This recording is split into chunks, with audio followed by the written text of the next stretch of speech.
Coucou à tous, alors je vous retrouve aujourd'hui dans une nouvelle vidéo pour vous parler de la diversification alimentaire. Alors dans cette vidéo, je ne vais pas vous parler de la quantité précise que l'enfant doit manger à quel âge, ni de l'introduction des aliments, comment elle doit se faire, puisque ça sera le pédiatre le meilleur conseil et la meilleure personne pour vous guider dans ces choix-là en fonction des besoins de votre enfant.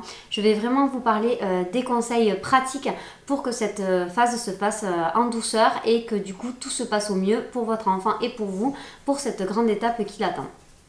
Alors, la diversification alimentaire se fait en général entre 4 et 6 mois. Cette étape va être très importante dans la vie de votre enfant puisque en fait, elle va lui permettre de découvrir de nouveaux goûts, de nouvelles textures, de nouvelles odeurs, voilà, et elle va peu à peu l'initier aux joies du repas et des repas en famille quand ce sera bien sûr des repas plus élaborés et plus avancés et que l'enfant sera plus grand et pourra manger, donc voilà, avec les parents.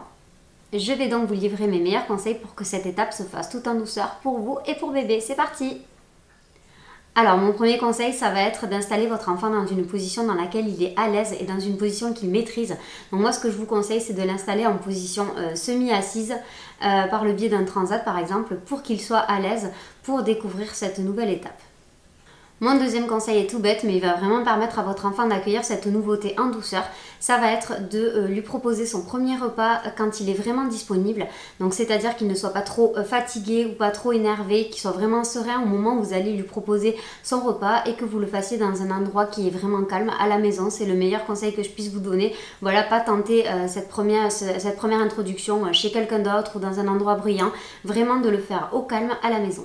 Mon troisième conseil, ça va être de vraiment être vigilant à lui proposer une seule nouveauté, c'est-à-dire, j'entends par là, en fait, le fait de ne pas mettre l'enfant dans sa chaise haute s'il n'y a jamais été, voilà, vraiment le mettre dans quelque chose qu'il connaît déjà et qui le rassure, puisque si on lui offre trop de nouveautés à la fois, du coup, il va se sentir complètement déstabilisé et il sera moins opportun à faire ses nouvelles découvertes. Mon quatrième conseil, ça va être d'utiliser des ustensiles adaptés. Donc ce que je vous conseille, c'est ces petites cuillères qui sont en silicone.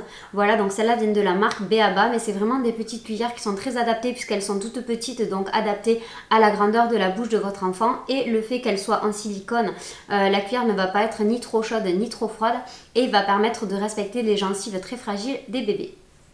Mon cinquième conseil va être si l'enfant refuse par exemple la cuillère. Voilà, il y a des enfants au début de la diversification alimentaire qui veulent pas prendre leur premier repas à la cuillère. Ça a été le cas pour mon aîné. Ça va être tout simplement dans un premier temps de lui proposer les purées ou les soupes dans un contenant qu'il connaît déjà, donc le biberon par exemple.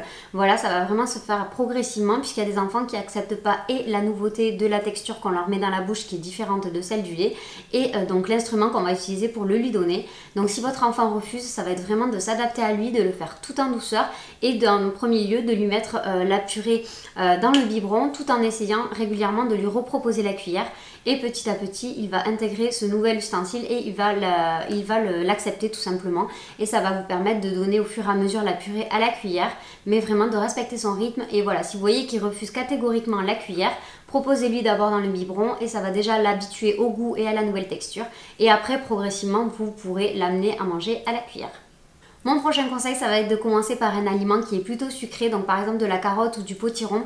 Ça va permettre à l'enfant d'accepter plus facilement ce goût puisque les enfants ont tendance naturellement à accepter plus facilement le sucré que le salé. Donc là, mais je vous conseille vraiment de commencer par les légumes et pas par les compotes. Les compotes, vous les intégrerez un petit peu plus tard. Pour vraiment l'habituer à ces nouvelles purées, vraiment d'essayer de commencer par des aliments plutôt sucrés.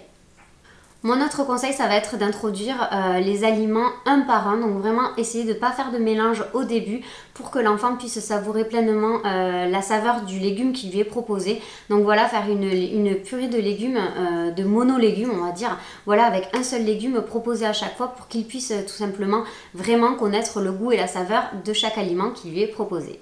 Le fait d'introduire également qu'un seul légume à la fois va vous permettre de déceler les risques éventuels d'allergie chez votre enfant, tandis que si vous faites des mix déjà au tout début de légumes, vous ne saurez pas forcément quel légume provoque telle allergie chez votre enfant.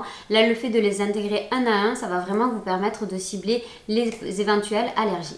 L'autre conseil que je puisse vous donner, c'est que si l'enfant n'accepte pas un légume en particulier, c'est d'essayer de lui reproposer à plusieurs jours d'écart bien entendu, mais de lui reproposer régulièrement pour voir si le goût évolue, puisque des études ont montré qu'en fait il ne faut pas s'arrêter forcément à une proposition pour l'enfant, mais il faut le lui proposer assez régulièrement, de sorte à voir si c'est vraiment un aliment qu'il refuse catégoriquement, ou de sorte à voir si c'est un aliment qu'il apprend à aimer. Au niveau de la confection des purées, si vous décidez de réaliser les purées de votre enfant vous-même, les conseils que je puisse vous donner, c'est de ne pas mettre de sel dans les purées. Donc voilà, le sel est fortement déconseillé avant 1 an. Voilà, c'est pas bon pour eux. Les reins ne sont pas en capacité de filtrer ce surplus de sel. Donc pour nous, ça peut paraître un petit peu fade puisque notre palais est déjà habitué à manger tous les plats plus ou moins sucrés, plus ou moins salés, pardon. Mais pour votre enfant, ça va pas du tout être fade, c'est une nouvelle découverte et du coup, il va vraiment ressentir pleinement la saveur des légumes. Voilà, donc de ne surtout pas ajouter de sel à vos purées. Ensuite, de faire cuire tous les légumes à la vapeur, ça permettra à l'enfant de bénéficier de toutes les vitamines qui sont dans le légume. Et ensuite également à la fin de la composition des purées, ça va être de lui ajouter une matière grasse différente à chaque fois. Le fait de varier les matières grasses va vraiment permettre à votre enfant de lui apporter plein de vitamines différentes et plein d'apports différents, voilà, en fonction de la matière grasse que vous allez utiliser, en faisant bien attention à ne pas intégrer au tout début des huiles d'arachide par exemple ou des huiles de fruits à coque puisqu'ils ont un fort risque d'allergie. Toujours dans la confection des aliments, ce que je vous conseille, c'est quand vous allez en fait élaborer des plats complets, on va dire, donc voilà, avec des légumes et des compotes, ça va être d'équilibrer les légumes et de faire en sorte que ça ne perturbe pas son transit tout simplement. Donc par exemple, éviter d'associer des légumes et des fruits qui constipent, comme par exemple la carotte et la compote de coin, ou à l'inverse, qui vont accélérer le transit, par exemple des épinards avec une compote de pruneaux. Voilà, ça va complètement perturber le transit de votre enfant, donc essayez vraiment d'équilibrer à chaque fois les purées et les compotes. Ça permettra à votre enfant de bien digérer et du coup de ne pas être constipé ou à l'inverse de ne pas avoir des selles liquides ou molles et du coup de lui faire mal au ventre. Mon prochain conseil, si vous élaborez vous-même les purées de votre enfant, ça va être pour ne pas vous laisser surmener en fait par la préparation des plats, ça va être tout simplement de congeler vos plats. Donc voilà, dès que vous faites par exemple une purée de carottes, faites-en suffisamment assez pour pouvoir les congeler. Donc moi j'utilise des moules qui viennent de chez B.A.B.A. Voilà, donc qui sont portionnés comme ça en plusieurs petites portions. Et du coup je mets mes purées de carottes là-dedans, je les mets au congélateur. Et ça me permet d'en sortir à chaque fois un berlingot puisqu'au début la quantité n'est pas énorme. Donc ça permet vraiment de sortir un berlingot de purée, de le laisser décongeler dans un pot par exemple comme celui-ci. Voilà, c'est des petits pots spécifiques pour pouvoir mettre les repas des enfants tout simplement. Et plus tard, quand vous voudrez faire différentes purées et associer par exemple deux légumes, par exemple j'en sais rien, patates, haricots verts, ou voilà, faire des associations de légumes, ça vous permettra de décongeler un berlingot de chaque et du coup que la purée soit déjà faite en elle-même et de faire le mélange après des deux purées. Voilà, ça vous évitera de cuisiner pendant des heures à chaque fois et ça vous permettra de pouvoir anticiper justement les prochains repas de votre enfant. Quand l'enfant va intégrer les protéines, comme au tout début, c'est des petites portions qu'il prend de protéines, c'est vraiment infime. Ce que je fais également, c'est que voilà, je fais cuire mon poulet ou mon saumon à la vapeur. Et puis après, je le congèle dans des petits moules. Alors là, comme ceux-là sont beaucoup trop gros pour ça, ce que j'utilise, c'est des petits moules à cake pops. Voilà, donc je mets en fait le poisson ou la viande dans les petits moules.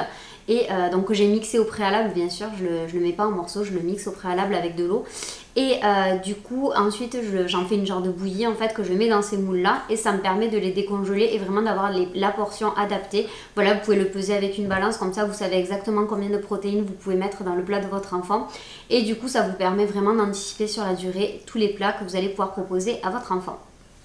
Et enfin, mon dernier conseil, ça va être toujours le même, de faire confiance à l'enfant et de vraiment vous accorder à la façon avec laquelle il reçoit les nouveautés, les nouveaux aliments que vous allez lui proposer. Voilà, donc faites-lui confiance, allez-y vraiment étape par étape pour ne pas le brusquer et pour que du coup il ait une bonne expérience avec la nourriture dès le début. Donc voilà, si vous voyez qu'il bloque vraiment avec la diversification alimentaire, essayez d'attendre un petit peu, de lui reproposer régulièrement et vraiment aller à son rythme. Et faites en sorte que voilà, le temps du repas se fasse de la meilleure façon possible et de la façon la plus agréable pour lui et pour vous, sans stress et voilà, sans pression autour de l'alimentation, pour que tout se passe au mieux au niveau de son introduction alimentaire. Voilà, j'espère que cette vidéo vous aura plu et qu'elle vous aura aidé à appréhender la diversification alimentaire. N'hésitez pas à me dire en commentaire si la vidéo vous a aidé ou si elle vous a plu. N'hésitez pas non plus à partager en commentaire les astuces que vous utilisez à la maison et qui sont peut-être différentes des miennes. N'hésitez pas à partager la vidéo si elle vous a plu, n'hésitez pas à la liker, n'hésitez pas à vous abonner si l'univers vous plaît. Je vous fais de très gros bisous et je vous dis à très vite dans une